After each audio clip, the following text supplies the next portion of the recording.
ఈరోజు ఈరోజు మనము యు అక్షరమును నేర్చుకుందాము.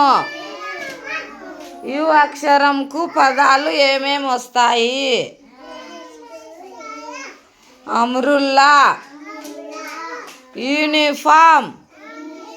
యూనిఫామ్ అంటే ఏంది? మనం స్కూల్కి పోయేటప్పుడు డ్రెస్ వేసుకొని పోతాం కదా, స్కూల్ డ్రెస్సు, దాన్ని యూనిఫామ్ అంటారు.